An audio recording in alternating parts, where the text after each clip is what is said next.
Study about the Byzantine empire, उन्होंने उनके अंदर क्या चेंजेस आए, उन्होंने कौन सी चीज़ों को फॉलो किया, कौन सी चीज़ों को डिस्कार्ड किया, इन सब चीज़ों के बारे में हमने लास्ट पढ़ा था. Today new topic is emergency of the Turkeys and the crusades. अब यहाँ पे क्या होता है, by the end of the 11th century 2/3 of the ancient Christian world include Palestines had been conquered by the Muslim. जो Muslims थे उन्होंने उनके ऊपर 2/3 ऑफ क्रिश्चियंस से उनके ऊपर कब्जा कर लिया था. The Turkey Muslims threatened a Christian victories to the Holy Lands and attacked the Christian Byzantine Empire. When the Turks defeated the Byzantines at the Battle of the Manzikert Christians wherever felt their religion was in danger. अब यहाँ पे क्या होता है, जो Turkey Muslims होते हैं उन्होंने पूरी तरीके से कब्जा कर लिया था, उन्होंने डिफीट कर दिया था बाइजेंटाइंस को. जो क्रिश्चियंस थे उनको ये हारने के बाद जो क्रिश्चियंस थे अब उन्हें ये चीज़ समझ में आने लग गई थी कि उनका जो रिलीजियस है, जो उनका रिलीजियस है वो पूरी तरीके से खतरे में है, क्योंकि उनको अपनी होली लैंड्स पे विजिट करने को नहीं मिलता था. वो अपने होली प्लेस पे ओपनली नहीं जाते थे, वो उन्हें थ्रेटन करते थे. जो मुस्लिम्स थे वो उन्हें डराते थे, उन पर अटैक करते थे.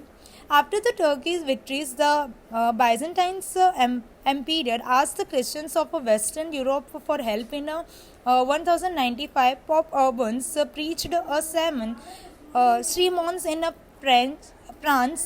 He urged Christians from all over the Europe to go on the crusade. अब यहाँ पे जब वो डिफीट हो चुके थे तो जो बाइजेंटाइन्स से उन्होंने वेस्टर्न पार्ट, जो वेस्टर्न यूरोपियंस से उनसे हेल्प मांगी और तुरंत ही सीमोन्स मीटिंग बुलाई गई और जितने भी उधर क्रिश्चियंस थे उन्हें एक मिलिट्री फॉर्म में, एक सेना के फॉर्म में कलेक्ट किया गया. किस लिए? होली वॉर, मतलब उनके खुद के रिलीजियस को बचाने के लिए, उनके धर्म को बचाने के लिए उन्होंने ये किया. वो चाहते थे कि जो मुस्लिम है वो चले जाए उनके होली लैंड से दूर. In the next 3 years, European force joined with the Byzantine armies, captures Jerusalem and went on the setup of Christian kingdoms in the Palestine. अब जो next 3 years थे उसमें जो यूरोपियन है वो फोर्स कर रहे थे जो कि वो जो आर्मी है, जो क्रिश्चियंस की आर्मी है, बाइजेंटाइन्स की आर्मी है, वो उनमें जॉइंट हो जाए एंड उसके बाद में वो क्रिश्चियन किंगडम एक सेटअप कर सके. But none of the 7 later crusade match success in the end. पर इनमें से कोई भी सक्सीड नहीं हो पाया. The crusade failed to win back the holy land but the European learn lot about the eastern art. तो जो क्रिश्चियंस थे वो ये लड़ाई जीत नहीं पाए, उन्होंने अपने होली लैंड को बचा नहीं पाए, लेकिन उन्होंने यूरोपियन से कई चीज़ें लर्न की, जैसे कि Eastern art, culture, science, food, medicine, contact and trade between Europe and Asia grew during the crusade. जो ट्रेडिंग था बीच में यूरोप और एशिया के बीच में वो भी इसी टाइम पीरियड में बढ़ा था. उन्होंने काफ़ी चीज़ों के बारे में लर्न किया, जैसे कि ईस्टर्न आर्ट के बारे में, कल्चर उनका, साइंस, फूड, मेडिसिन, इन सब चीज़ों की काफ़ी नॉलेज ली. Monasteries and their impact. The medieval Europe, thousands of people devoted their lives to the church, working, prayer, and studying in the monasteries. Across Europe, monasteries become a center of the Western art and learning. अब यहाँ पे क्या हो, जो medieval Europe 1000 of people थे, वो लोग वहाँ की चर्च वगैरह में जाते थे, लर्न करते थे और वहीं पे प्रेयर करते, वहीं स्टडी करते, वहीं वर्क करते उन चर्च के अंदर. और मोनेस्ट्री बिकम द ये सेंटर बन गया था जहाँ पे वो लोग अपने रिलीजियस रिलेटेड कुछ आर्ट सीख पाते थे या फिर वो लर्न कर पाते थे कि क्रिश्चियन के अंदर जो उनका जो कल्चर था वो क्या था. Man and women who become a monk or a nuns obey the rules or way of a life originally set down in the 500 by a St. Benedict monk.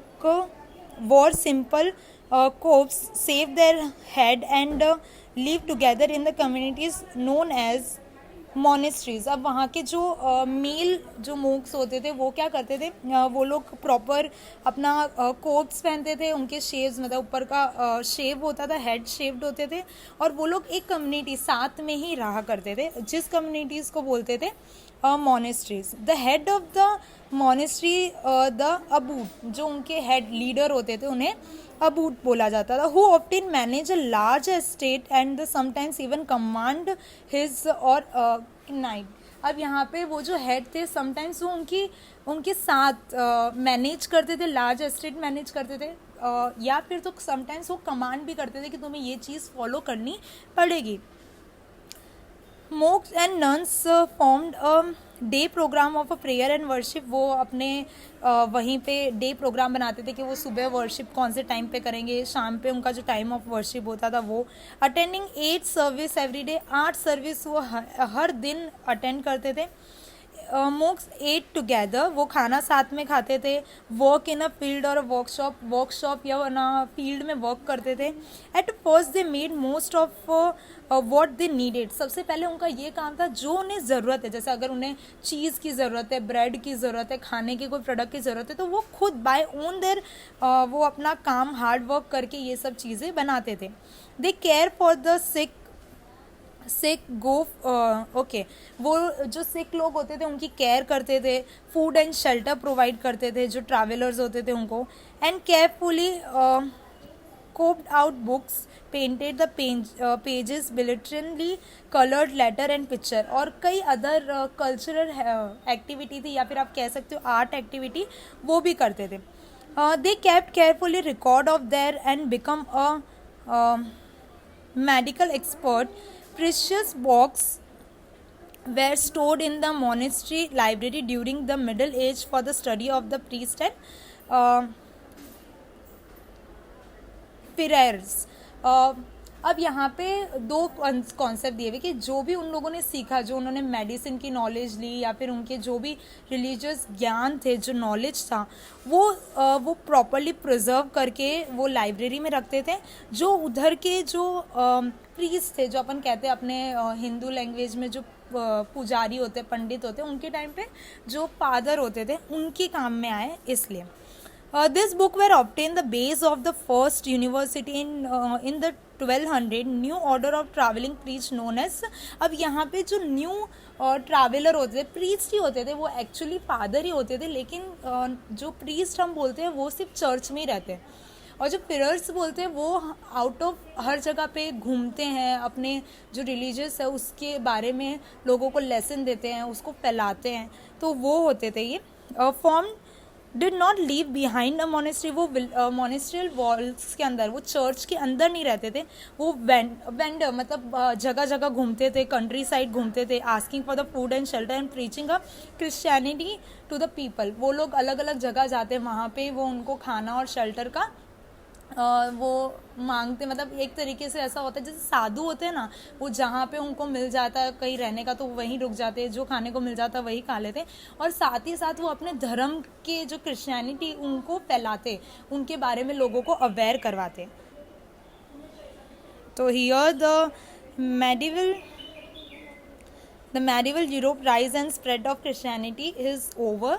यहाँ पे हम लोगों ने ये सीखा किस तरीके से अप्स एंड डाउन है, और किस तरीके से जो लॉर्ड जीसस है उनकी लाइफ स्टोरी क्या थी, good Friday and eastern Sunday, ये सब क्या कॉन्सेप्ट है, उन सब चीज़ों के बारे में बताया।